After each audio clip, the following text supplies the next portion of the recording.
ma conférence de presse, patati patata. Et belé bazoluka ba positionnement politique. Est-ce que Batouana, bazana bolingo ya peuple, ou bien bazobunda pona ba position na bango moko.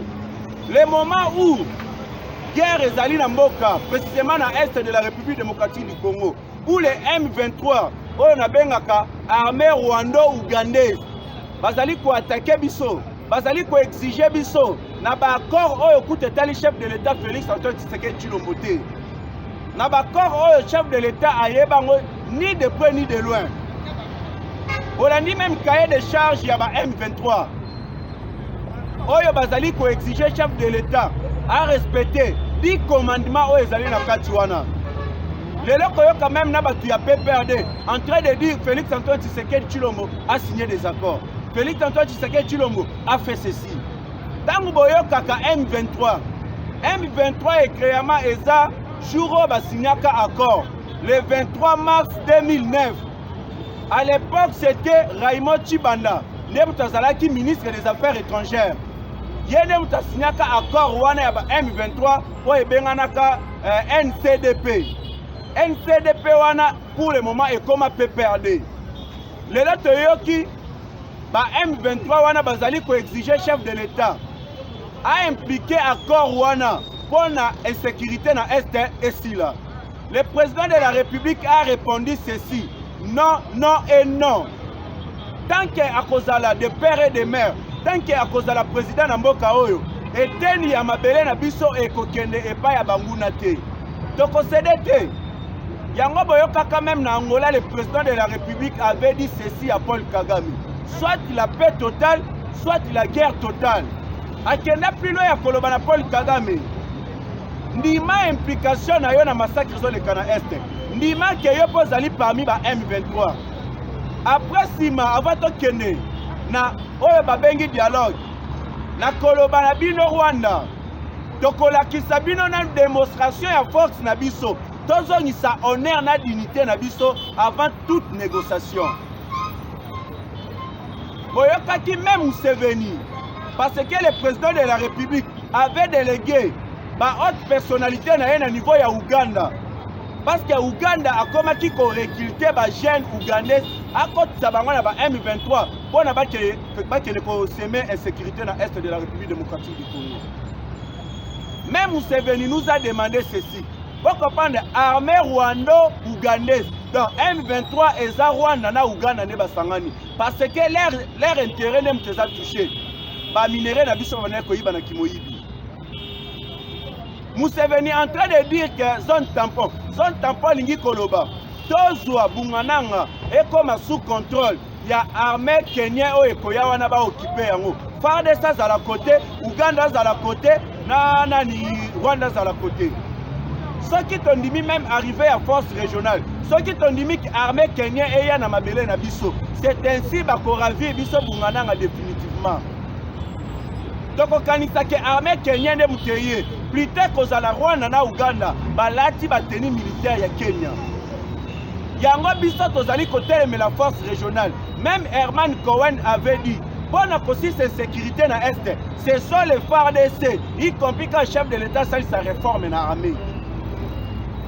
Toboyi ba décision sur la force régionale et na mboka na biso. De soutenir le chef de l'État Fachi Beton. Oyo azali na bitumba, externe na interne. Interne, nous voyons ces soi-disant politiciens qui réclament cause à la bolingo ya peuple, mais tandis que bazo bunda pona ba intérêt na bango. Ya libanda ya mboka ezali, la communauté internationale, ba multinationaux ba occidentaux, ne bazali kopesa force na Rwanda na Ouganda. Vous pouvez imaginer cet accord signé par Raymond Tshibanda le 23 mars 2009 et Lingi Kolobaboye. C'est ce que le M23 exige que le chef de l'État a exécuté en haut. Et puis elle a publié dans le journal officiel. Wana ya liboso publication dans le journal officiel. Accord wana na ça peut perdre. Lela bango ba koloba na bisoni. Aujourd'hui, na dit de commandation na bango bazo senga. Balobi le président Félix Antoine Tshisekedi Tshilombo azwa Azaria Suruberwa ou bien un tout Rwandais mususu akotisa na kati ya gouvernement Sama Lukonde. Deuxième, bazosenga chef de l'État, Félix Antoine Tshisekedi Tshilombo. Azwa ba officier ya armée à FARDC. A maintenir bango toujours. Et puis abakisa lisusu ba misusu na kati baza ba Rwandais. Troisième, azwa ba officier de la police congolaise. Non, azwa ba Rwandais, akotisa bango na kati ya la police congolaise ya mboka na biso. Ba garder ba fonction ya likolo. Troisième, bazwa Minembwe et comme occupé par tout Rwandais à Banyamulenge. Cinquième, balobi chef de l'État, azwa ba Rwandais. Akotisa bango na ba corps diplomatique, ba koma na ba ambassade na biso ba Rwandais. Sixième, balobi na chef de l'État, azwa usine ya raffinerie ya or, oya fongoli na est de la République démocratique du Congo, précisément na Bukavu. Aboma yango, ba matière na biso ba or nyonso kendaka kotraité na o ezali na Rwanda, na usine ezali installée na Rwanda.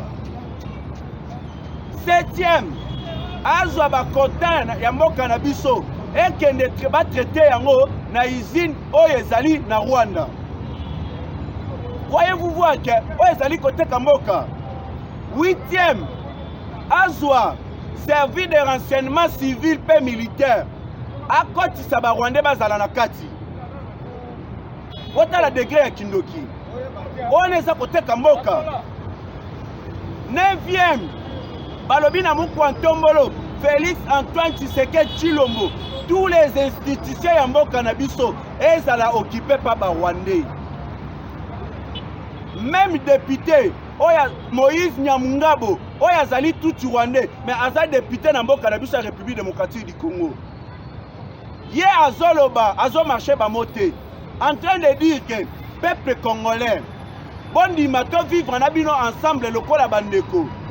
Soki boboyi, bondima alors to kufa na bino lokola banyama. Wana ezali menace. L'État que le président est en train de combattre, accompagne que Bitumba ya Est, et ça Bitumba moko, ya liboso eza sur le plan diplomatique. Yango zo bimati libanda ya mboka. Même le Sénat américain reconnaît que les Rwandais bangone bazali ko agresser biso. Même le Sénat américain reconnaît qu'il y a des casques bleus oya oni, bazana kati wana bazaba Rwandais. Grâce à la diplomatie Félix Antoine Tshisekedi Tshilombo. Awa toza même na décision na kotangela bino pour comprendre que bitumeza makasi. Mais tellement toza na bandoki ya Congo. Ba oyo balingi te, le président de la République a réussi. Ba oyo bazui balingi te, mboka na biso za la libérer. Ba créer ba système moko pour na ko déséquilibrer chef de l'État. Museveni alobaki tolingaki na Congo. Tozwa président oyo azali faible et facile à manipuler. Félix Antoine Tshisekedi Tshilombo n'est pas faible, c'est pour cela qu'il est difficile à manipuler. Les mêmes bateaux, plein à Rwanda na Uganda, et ça va déstabiliser le chef de l'État. Yango boyoki ba sortie médiatique et ça les ma fort. Ma conférence de presse. Pourquoi à ce moment? Posez-vous la question. Tozana Hippolyte Kaname Kazembere, oya bomi jeunesse congolaise, oya bomoli génération moko sacrifiée. Na ba gene, Paris Foot, Nyonso, Bakuluna, Aboma Thérèse Kapangala, Rossi Muken, Arma Matou, Aboma peuple en général, à la crise économique. Crime contre l'humanité, Hippolyte Kaname Kazembere, mais utilisé par quelques Rwandais, au Bazali Nambo Kanabiso, Babandi Kocha Bapano publicitaire qui a Kabila Tolembi au Tezonga. Qui vous dit que Hippolyte Kaname Kazembere a coqué aux hommes à pouvoir, même notre constitution est Pekisi Yango. Et le but qu'il y ait un titre na sénateur à vie, a coqué jamais qu'aux hommes à pouvoir, à condition, à Koufa, à Botamana identité à Sika. Boyoki Shadari Abimi à lobby. Ceux qui élection salémité, ceux qui Denis Kadima a l'ongouette comme président à CENI et sa déclaration à guerre. Boyoki Frank Diongo, Oyo Atikala jamais conseillé la mission campagne électorale en 2018. Mais Tozo qui pouvoir ça y est. Et puis en 2023, Tokozango Peka ça y est. Les lois bani constat la sortie médiatique à la qui c'est ingratitude naïe. Azala qui parmi Batu ya Liboso, on va bénéficier qui na grâce présidentielle. lokola aza moni alukaki poste na gouvernement amoni na gouvernement azwite aluki akoma ata coordonnateur ya 145 territoires ya programme wana amoni azwite abimi devant les caméras en train de dire que Félix Antoine Tshisekedi Tshilombo abungisi vision ya papa na ye. Peuple congolais va soutenir yete mais tokotuna bino soki bomoni ba intérêt na bino bozwite bo utiliser comme ya peuple pourquoi tango bandaki kozwa peuple wana zalaki wapi tango bandaki kofete ozosepela peuple wana zalaki wapi peuple nde bazwi bakomi batindikaka bino mituka oyo ekati moto soki epeli après bodémarre botiki peuple soki mutuka ekati lisusu les mêmes peuples batindiki bino mais cette fois-ci peuple aza lisusu zoba te. Jean-Marc Kaboun aujourd'hui il s'est dit kozala politicien moko oyo azali kosala makambo na nzela. Est-ce que Jean-Marc Kaboun akopesa biso lesoni ye moko nano aza na ennemi numéro 1 ya Congo aza pe mutu ya lokuta akosa pape Tshisekedi wa Mulumba ki azali katanye po kaka aoccupé poste ya secrétaire général ya parti UDPS soka nde azali Kasaye Mutaluisa le même Jean-Marc Kaboun oyo azali koloba na kombo ya peuple congolais ba combattant ba cadre de membre ya UDPS ba diaspora batinda bambongo Jean-Marc Kaboun a détourné mbongo wana yo lelo zolo ba kia okoma président na mboka o obandi ko détourner mbongo ya ba combattant bazana misala te. Le même Jean-Marc Kaboun oyo azali koloba kazana bolingo ya peuple en 2011 tango salisaka marche na Kasai pour la vérité des signes ya ko réclamer pape Tshisekedi wa Mulumba a gagné ki ba élection ba mama babimaki basalaki marche yo ne initiateur ya marche na présence na yo batu ya Kamina babima basala désordre bakotisa basi banzete na bomwasi na bango. Jean-Marc Kaboun comme premier vice-président ya Assemblée nationale est-ce que ba maman le récompensa bango olukata ba maman wana Jean-Marc Kaboun ozi bandeko na yo bato tekala bango bambisi na Kamina na ba vélo opesi bango ba misala awa ozi même papa ya hôtel place banaye kolala place banaye koteka balotoko okomisa ye awa so akoma na gouvernement so azanani mais ba combattant bazwa misala te soki oza incapable ya opesa ba combattant misala et bongo peuple oyo nde opesa bango misala. Jean-Marc Kaboun parce que sengeli na répondre yo biso toyebi yo bien tokenda yo za premier vice-président ya Assemblée nationale tokenda na ndaku na yo réponse nini opesa biso oloba na biso ata Yesu azongi na mokilo koyamba te lelo yozo bimozolo pona intérêt ya peuple yo bolingo peuple ni oza na yango. Le même Jean-Marc Kaboun oza premier vice-président ya Assemblée nationale ozo kene kotobola bapine ya mutuka ya mama ya mokonzi ozo bloquer ba taxi ozo futa ba taxi est-ce que musala naweza ya kozala roulage. Jean-Marc Kaboun okei plus loin ya kozala la police babundisa ba garde républicain pe bakanga garde républicain moko ba mema na ipekri yo Jean-Marc Kaboun eza pona koluka ba garde républicain na Lubumbashi na ba obaza babeta masasi pona pouvoir ezonga na armée eza plan na yo mais chef de l'état a déjoué ki ba plan na wa mabe. Jean-Marc Kaboun na landio na RFI tu as dit ceci batu bazali koloba kaka ndaku na yo ozo tongi na Kingabwa olobi ke kozala premier vice-président ya Assemblée nationale bambongo zaki yango ne mtetongiso ba biloko wana olobi ke ozalaka mutu ya liboso ya koloba ke Assemblée nationale ezali budgetivore mais nga na kotuna yo papa Mboso aza likolo na yo yo za na se ya papa Mboso est-ce que papa Mboso tongi ndenge yo tongi wana yo na poste na yo wana ya premier vice-président ya Assemblée nationale nde pesi yo mbongo otonga permanence na 11e mairie valeur ya $1,800,000 mbongo wana ozi yango wapi bafutaka o combien otongi école valeur ya $350,000 mbongo wana ozi wapi terrain waya n'en parlons même pas oza na plus de 7 maisons oyo ozotongi mbongo wana ozi yango wapi c'est pas kimoyibi. C'est pour cela nous demandons l'IGF akende ko auditer Jean-Marc Kaboun toyeba mbongo wana zwi wapi. Jean-Marc Kaboun koloba ozala bolingo ya mboka na okatanga obengani ba creuser congolais ozotindi ba chinois ba exploiter illégalement na bamine na biso siko ba creuser congolais ozobengani wana bango babokola ka famille na bango na musala basala kawana. Est-ce que bango basa ba congolais te? Ba chinois aux yeux ba étrangers ba bénéficier na place ya bana mboka po ba verser qui plus de 30 millions de dollars na compte na yo. Yo lelo okoya un anti-valeur. Européen biso les soni Jean Marc Kabundi. Jean Marc Kabundi kaka yo. Et là koni yo OK n'a plus loin. Le président de la République a des collaborateurs mais azana ba camarades té. Yo zimo omimoni saki okomaki le président puisque le président Félix Yemoko. OK ne ko proposer chef de l'État. Liste, il y a ba militaire, il y a la police na armée à côté ça yo zanani. Le président a répondu que non à cause de la yangote. Pour vous comprendre, le Kabal les Alaki Makas. En 2008, Jean Marc Kabundi na Kamina. Baba Kingwa Kimonzazala na Bomoy. Bakutano na Kamina en 2008. Bazala na Moïse Katumbi. Moïse Katumbi, Baba Kingwa Kimonza. Ba memayo nanda kuma bokota. Ba pesa yo mbongo o trahir IDPS. Oyo tomone eza finalité ya mission na yo.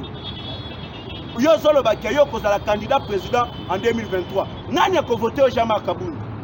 Luka Carolette ko voté yo. Luka ba fo de tenem te ko voté yo. Biso pepe to voté yo te. Ozolo ba parmi les 4 ba ba ozana pourcentage ya malamu. Félix a kozala na kati te yo zanani. Yo ebi diplomatie. Okenda libanda ya mboka soit disant ba traité au genou. Okenda kozwa mbongo yiba o virango na compte mususu. Chance Félix Antoine Tshisekedi Tshilombo a été très prudent à bloquer Kiyango. Ozongia wa obandi guerre naï. Et puis bozolo ba kombo ya peuple. Vous allez laisser un peu sa peuple. Cette fois-ci, peuple congolais a fongoli misu. C'est facile à manipuler Jean Marc Kabundi. Dans la lettre qui n'a mokolo ya lobby, une importante présence policière à la résidence de Jean Marc Kabundi. Selon un proche de l'homme de Kingabwa, la police est sur place sur instruction de Christophe Mbosso pour récupérer les véhicules de Jean Marc Kabundi provenant de l'Assemblée nationale pendant l'exercice de son mandat comme le premier vice-président. Là, il koto yonanu, nazali ko condamné dans le bureau ya Papa Mbosso. Comment oyeba eloko nini bozo sala imagine ne kopesa. Imagine kopesa ya mboka pe imagine kopesa na chef de l'État. Kaka lobi de boke ko botola Balan Cruiser oyo ezalaki destiné ya oyo azali premier vice-président ya Assemblée nationale. Kaka lobi pendant tout ce temps là obana ko sala nini. Asali combien de mois a démissionné à la poste wana pour ni bo récupérer Balan Cruiser wana te. Boye kotinda kaka au moment où Abimi a sali conférence de presse a attaqué chef de l'État après boke babo tolé Balan Cruiser. Les gens vont dire quoi? Bakoloba non, wana eza ba règlement de compte. Donc on attaque Félix Antoine Tshisekedi Tshilombo. Yango ba tiobo télé ba biloko wana. Image pour pèse na peuple yango wana. Et bon qui ba récupérer ngo banda kala, tango a démissionnaki. Pourquoi kaka tango za lobaki contre chef de l'État ne boki otinda ba récupérer yango. Et le même Jean Marc Kabundi wana, Balan Cruiser wana, oh ezali na garage. Bota les gars qui me disent yango to sayi Papa Mbosso. Il faut qu'on revoie dans le bureau de l'Assemblée nationale. Boye batangu ya ko réagir. Le temps est jaloux. Doit na taille ko sala ba aventure te. Doit na taille ko respecter ba normes makambo ndenge zaeli. Pe mibeko ya mboka ndenge zotambola. Même Justin Bitakwira a répondu à Jean Marc Kabundi à lobi boye. À lobi Jean Marc Kabundi est un incompétent politique et surtout impoli. Ce qui a bengue surtout impoli. Ce qu'a fait Jean Marc Kabundi, c'est outrage au chef de l'État. Le président Félix Antoine Tshisekedi Tshilombo, le président de la République est sacré. Il est le garant du bon fonctionnement des institutions et à l'État. Jean Marc Kabundi mérite d'être interpellé. Mérite Bakangaye. Là, c'est pas même un rapport, il y a procureur Ouazatini pour Jean Marc Kabundi. Parce que mbo cannabis il faut que bandenge mibeko et sengeli ko tambola na mbo cannabis. Parce que ceux qui ont respecté ma procédure, ceux qui ont bandenge ni justice et sengeli tambola te. Boye baké makambo wana nyonso yozala zéro. Injure publique, imputation dommageable, outrage au chef de l'État et propagation de faux bris. Le procureur général près la Cour de cassation veut poursuivre Jean Marc Kabundi en justice. Une requête a été adressée au président de l'Assemblée nationale pour lever ses immunités. balongele ba militaire qui ne kosamba outrage au chef de l'État, le président est sacré. Donc on jamais pour accepter ba anti-valeur wana va continuer toujours na makambo na bango ya buzoba. Aussi Bitakwira alobi boye à répondre même na Franck Diongo. Alobi et surtout voilà, quant à Franck Diongo, Justin Bitakwira dit ceci.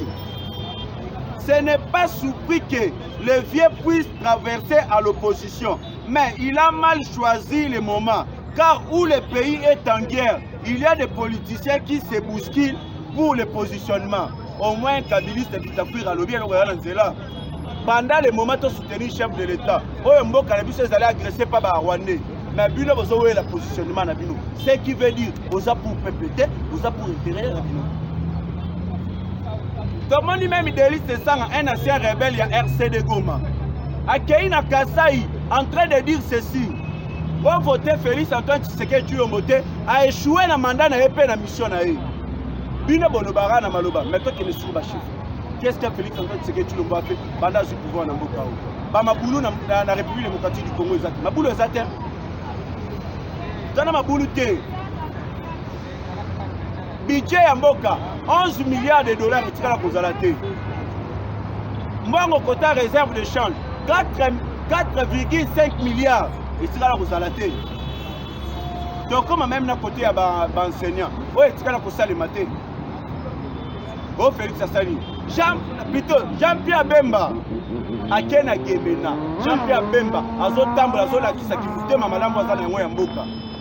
Azolakisa Bolingo oyo aza nango na chef de l'État, signe ya reconnaissance de chef de l'État. Alobi bandanga na botama na Gemena, batata na ngai ba mama na ngai balakisanga courant ya para ba panneau solaire na ba poto. Mais na ye komona sous courant na Gemena. Jean-Pierre Bemba a 59 ans. Ce qui veut dire à 59 ans na yo mona courant na Gemena. Sous Félix Antoine Tshisekedi Tshilombo. Songo basali 65 ans bazala na courant te. Mais il a fallu Félix Antoine Tshisekedi Tshilombo a comme président na mboka po bazo courant. Maintenant bino oloba Félix. Félix azosala makambo ebele, mais ki mutema mabe bozana yango bondimaka mutu azosala malamu te po abloka mabulu na bino ki moyibi. Po abloka ba système ya ba rebelle botia na est oyo bayibaka ba minéraux botongaka ba immeuble na République démocratique du Congo na capitale. Atia état de siège et bebisa ba copie na bino nyos. C'est pour cela bo multiplier ba combat contre eux. Bo sangani bo attaquer. Mais Félix a été choisi dans Nzambe. Pe azali pe aimer le peuple congolais. Nous, Nzambe na peuple doit na sima Félix Antoine Tshisekedi Tshilombo. Okoki kolonga été tant que peuple azali sima na ye. Yo Denis Sesanga na Kasai lobini. Félix a échoué. Mais ngana ko répondre au Denis Sesanga. Oza mutu ya lukuta. Bande konanga ya Kasai. Bon vote, bon tika la kondima Denis Sesanga te. Na élection se komi. Bon la na mabanga. Soki esengeli bon lapide. Denis Sesanga azalaki na lamuka. La campagne électorale, financée par Moïse Katumbi, à Kena na Kasai, à Moni Martin Fayoulou na Kasai, il va voter. Denis Sesanga a changé calcul parce qu'il y avait Martin Fayoulou, à taille et Denis Sesanga va voter. A changé le discours à lobby. Bon voter Félix Antoine Tshisekedi Tshilombo. Bon voter Ngana Denis Sesanga. Pour te défendre l'Assemblée nationale. Les Kasaïens vont voter Denis Sesanga, la chef de l'État Félix Antoine Tshisekedi Tshilombo. Denis Sesanga abimi député, azongeli parti nani lamu, azongeli plutôt nani ensemble na Moïse Katumbi. Lelo azoya, escroquer bino ba voix pour voter na Assemblée nationale. Pendant qu'il y a l'Assemblée nationale, a défendre bino nani. Ni nango Denis Sesanga sala pour na bino. Bangonde bato baluka ba positionnement. Bangonde bato baluka ka peuple apesa bango vie. Les avis pour pesa ka bango. Ole ba défendre bino ba komi kolandaka ba mbongo. Cette fois-ci peuple aza naïveté. Tozana bino misu likolo ya lisu. En refusant de boycotter les élections de 2023, Martin Fayoulou accepte finalement que le bureau Kadima organise les fameux scrutins. Tant entendu, quant au FCC, Kadima doit partir avant la convocation des élections. Martin Fayoulou a dit que le bureau Kadima est à l'élection. Et ça va théâtre. Nana Lobaka, bateau va venir à opposant pour le moment, ils ont un bouton à quoi faire face à chaque État. Martin Fayoulou a dit que Denis Kadima organisé dans l'élection. mais FCC oyo Kabila financièrement bon et pas Martin Fayoulou bango baboyi Denis Kadima pour comprendre les arts théâtre na bango bakabali bagé na bango baosala. C'est pour cela même Adolphe Muzitu alobi na Martin Fayoulou. Adolphe Muzitu dénonce à Martin Fayoulou. J'ai estimé que nous ne pouvons pas associer dans une même bloc avec les FCC. Je ne vois pas comment exiger la transparence des élections et la vérité des urnes avec les gens qui en sont les ennemis. Adolphe Muzitu alobi ngana kosangana ba bloc na bino wana te Martin Fayoulou. Jamais toko bundela la vérité des urnes maintenant bato baza ba ennemi na biso. Là je félicite Adolphe Muzitu. Aboyi kozongela sani ya kala wana ya mabe. Oh Martin Fayoulou va commis financier par Hippolyte Kanambe Kazembe. Après mi benga politicien tandis que ça peut même pas moi na mboka. Ngala koloba na muko ntombole to kosenga na fachi béton. Avant toute élection, to que na identification nationale, na recensement. To ba qui est qui to na carte de nani carte ya nani ya bana mboka ba congolais. Ba auto tambola to na carte d'identité te. Carte d'électeur est juste pour ma ponami. Normalement il faut to na carte d'identité. C'est pour cela c'est grâce à recensement et identification nationale, les personnes ont carte d'identité. Donc, il y a des gens qui ont voté, donc, on a l'Assemblée nationale, loi des pères et des mères, il y a Noël Tchani, et quand en vigueur, commissaire Oyo a cobrigué la présidence de la République, président de l'Assemblée nationale, ou bien premier vice-président de l'Assemblée nationale, président du Sénat, armée Nabiso, la police, gouvernement, base à la des pères et des mères. Veut dire, loi de Noël Tchani, les alliés qui ont verrouillé, la poste des clés à Mboka Nabiso. Et c'est ce que loi est le cas. Pour combattre l'infiltration dans la République démocratique du Congo. Toujours dans l'actualité politique, un mécanicien congolais, un mécanicien congolais vient de jouer un film comme Jack Bauer à Djoba. Il a été rappelé à l'Ouganda où il était réfugié pour venir réparer la Land Cruiser que le M23 avait ravie au FARDC. Après les réparations, en faisant l'essai, il a traversé la zone neutre jusque dans la zone de FARDC et a remis le jeep au FARDC. Merci beaucoup. Donc, veut dire, mécanicien congolais, Oya Zalaki comme réfugié na Ouganda. Babengi ye na mutuka Land Cruiser oyo ezalaki ya FARDC ba M23 bazwaki yango eza na Uganda. Babengi mécanicien wana azali congolais abongisa mutuka. Mécanicien arrangé mutuka ba FARDC ba M23 bazibaki. Après ko arrangé yango, alobi on a essayé yango. Tant a côté a essayé à démarrer mutuka. Alongwe na zone wana ya oyo eza zone net akeiti kota ba FARDC. A remettre mutuka, alobi mutuka yango oyo ba rebelle bazwaki. Là, je lui félicite pour l'idée. Bungananga Bomoni Kezo est terminé pour le moment. Bientôt, nous allons récupérer Bungananga. C'est pour cela le président de la République en train de se battre sur le plan diplomatique pour récupérer Bungananga. Tous ça qu'on perdre millions de dollars dans Bungananga. C'est pour cela que nous devons soutenir le président Félix Antoine Tshisekedi Tshilombo. Donc, soutenir rien, na maloba ya malamu te. Donc, soutenir les discours nous devons les soutenir sur le plan spirituel, sur le plan financier. Financier, on a nos FARDC. Il y a créé une initiative. Grâce à l'initiateur, on a vu ce pasteur Gifa en Irlande. À l'Obiboye, dans la FARDC, Bazo Bunda Bango Mokote, dans la chef de l'État, Félix Antoine Tshisekedi Tshilombo, Azana Bitumbaye Mokote. Alors, on a proposé une idée. Nous les diasporas, nous avons mobilisé Bachambongo pour le soutien à FARDC. Et puis, nous avons dit que Congolais, de père et de mère, pour $1, $1. Pour nous FARDC. Pour les ministres, les députés, les mandataires, gouvernement mobile, même gouverneur de la ville Gentini Mobilambaka, bango pe Bachambongo pour soutenir FARDC. Nous allons récolter Mbongo. Ce n'est pas papa Nabiso Gilbert Kabanda, ministre de la Défense. Ce qui te paie, ce n'est pas papa Gilbert Kabanda. Ce n'est pas Nayemoko, Mouko Antombolo Mouamai, Nzubuwa Bilumbu, Félix Antoine Tshisekedi Tshilombo, le commandant suprême de l'armée et de la police congolaise. tokopesa ye mbongo oyo ekolakisaka biso peuple congolais tozali kosoutenir ye mpona kosisa insécurité oyo ezali koleka na est de la République démocratique du Congo. Botala degré ya diplomatie ya Fatou Beton, c'est un grand diplomate. Chef de l'État Félix Antoine Tshisekedi Tshilombo, grâce à la diplomatie à l'élite des États-Unis d'Amérique, Joe Biden à l'élite. Moupantombola Tali, la communauté internationale, c'est pour cela que j'insiste dans le peuple congolais. Tout ça, la marche Yamakas, tout ça, un départ sans condition de la MONUSCO. Même les États-Unis d'Amérique reconnaissent qu'il y a des casques bleus au Basali Barwandais. Tant que Barwandais, M. Bazana Bakati a ONI, Bango va coloquer insécurité si la mais plutôt va causer la source de l'insécurité.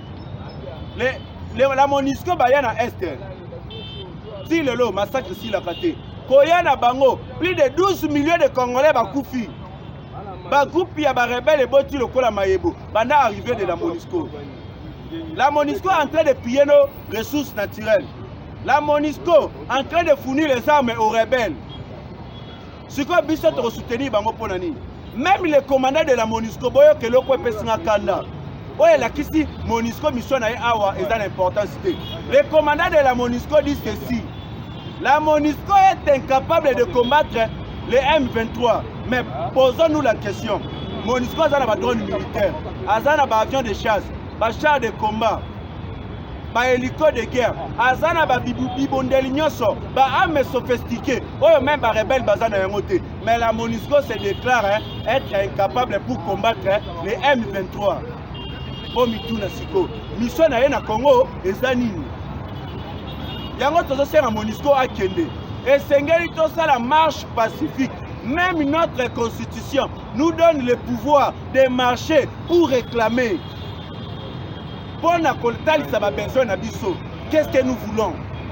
Et biso peuple congolais to seri départ de la MONUSCO, to boy force régionale ya na mboka na biso.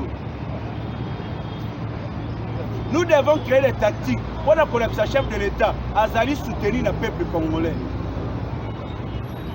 Bitumba oyo ezali na mboka na biso. Eza bitumba oyo ezotali Félix Antoine Tshisekedi yetu mon côté. Aye kokuta ba accord wana. Yango chef de l'État lobaki. Après moi il y aura les déluges. Même Museveni boyoka ki lobaki. Félix Antoine